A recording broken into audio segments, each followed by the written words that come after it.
So I started yesterday. It was Sunday.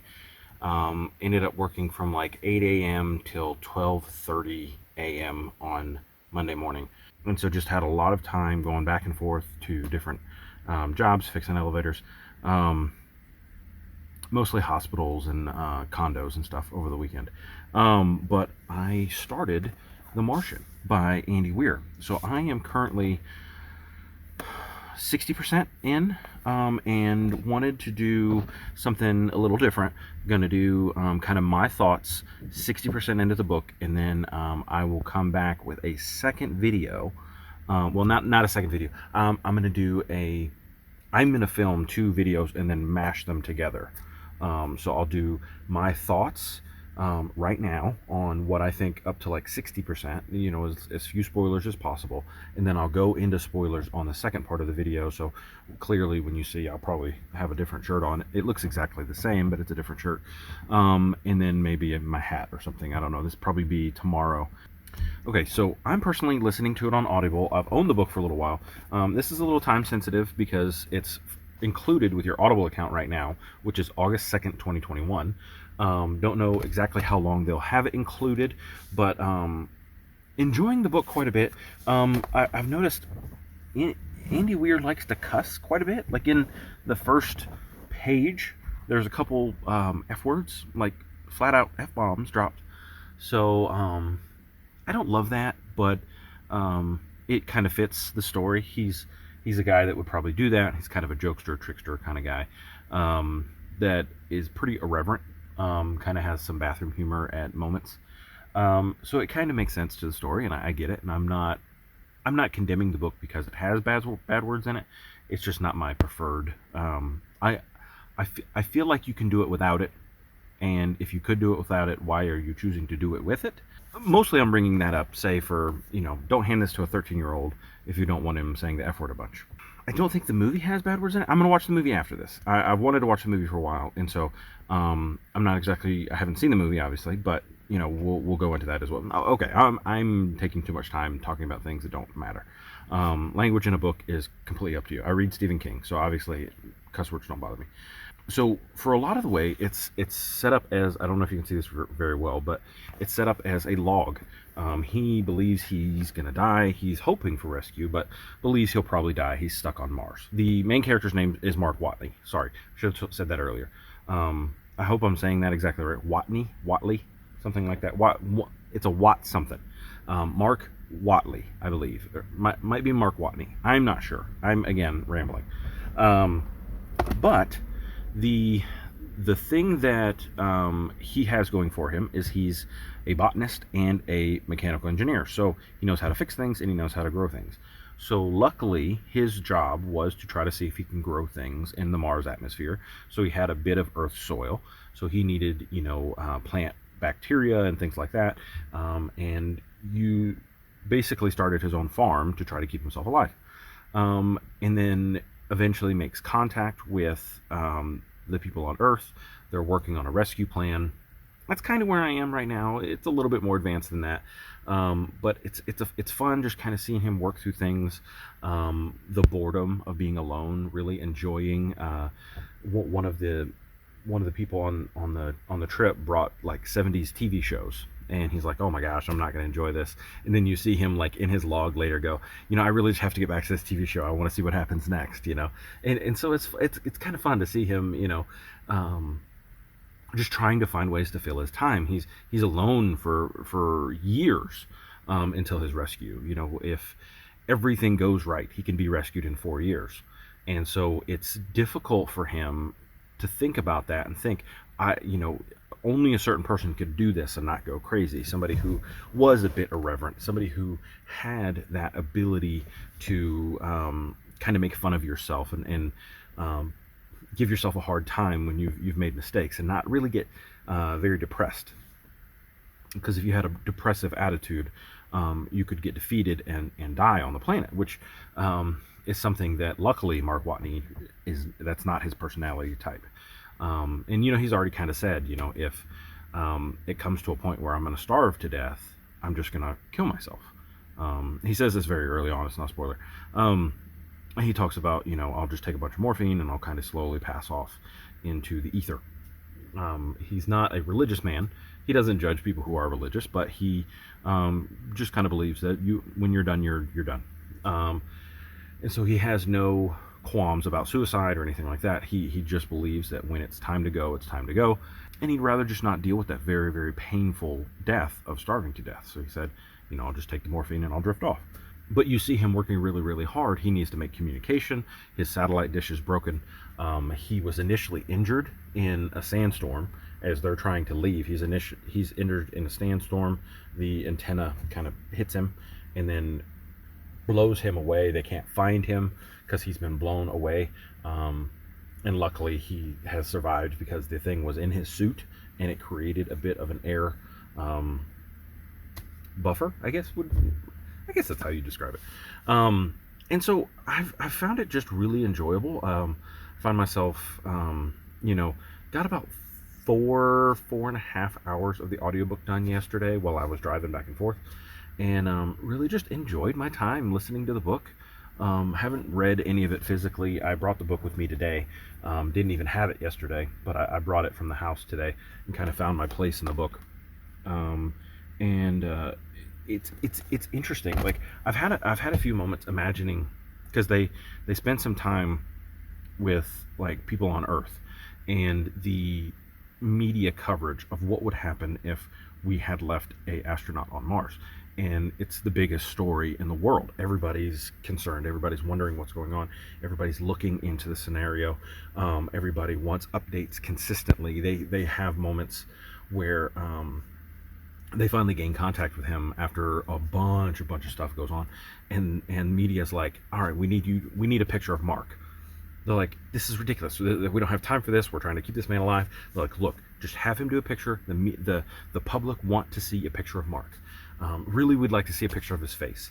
They're like, he's in a spacesuit.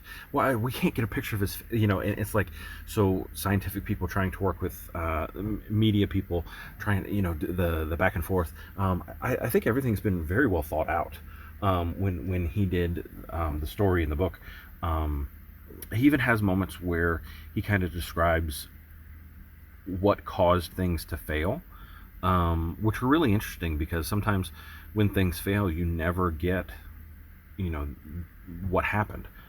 Recently, there was the collapse of the condominium in Miami, and I, as an elevator technician who used to live in Miami, both of those things are interesting to me, and so I've watched a lot of videos on how that might have happened, what were the steps leading up to it, how I'm very analytical like that, and so I like to learn what might have caused failures. I've watched videos on dam failures and things like that, like what causes things to fail, what engineering things went wrong to create the negative scenario that we're in currently.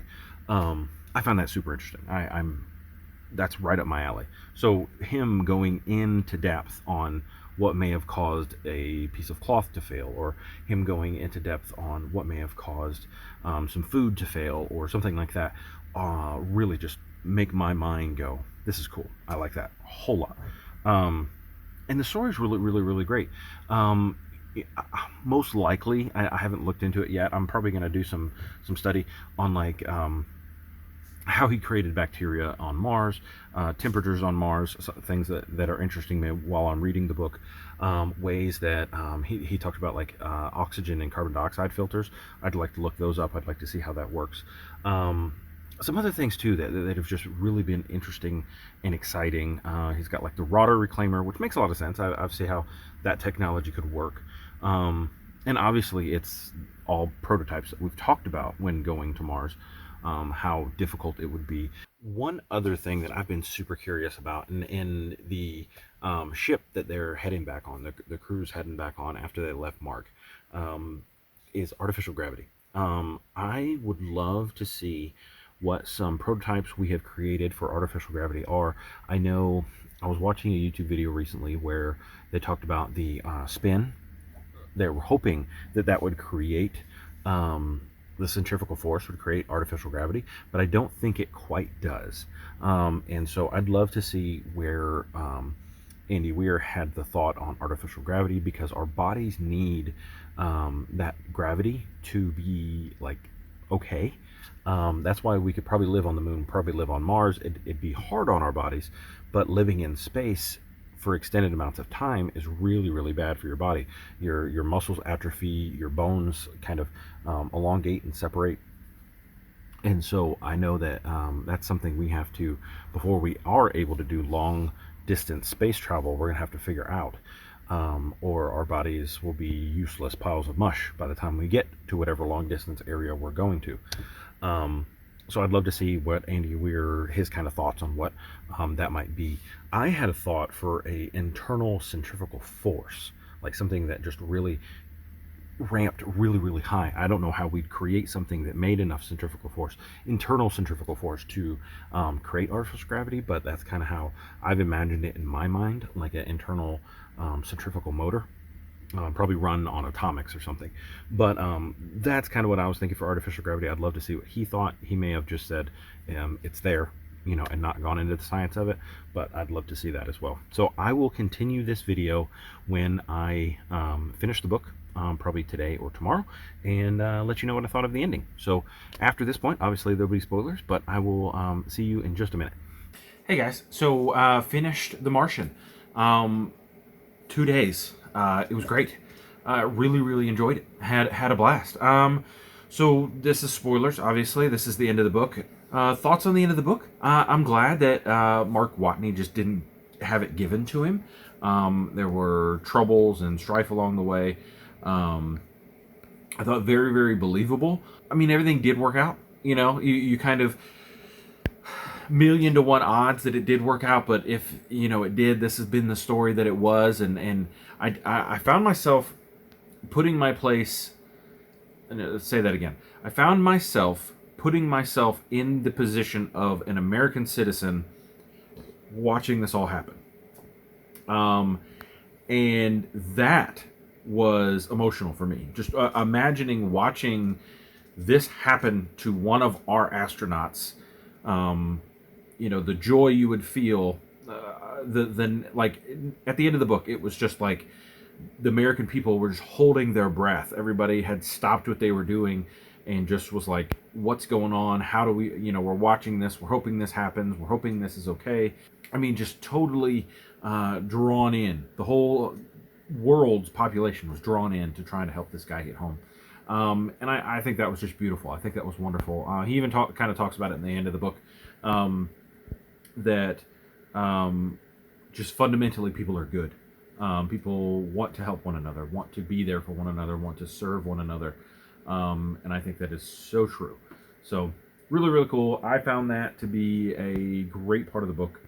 Really ended it well for me. I thought the potato jokes, the little jokes, I loved them. I just had a blast with this book. Let me know what you guys thought in the comments down below. I definitely want to talk some more about it, trying to get my thoughts all together.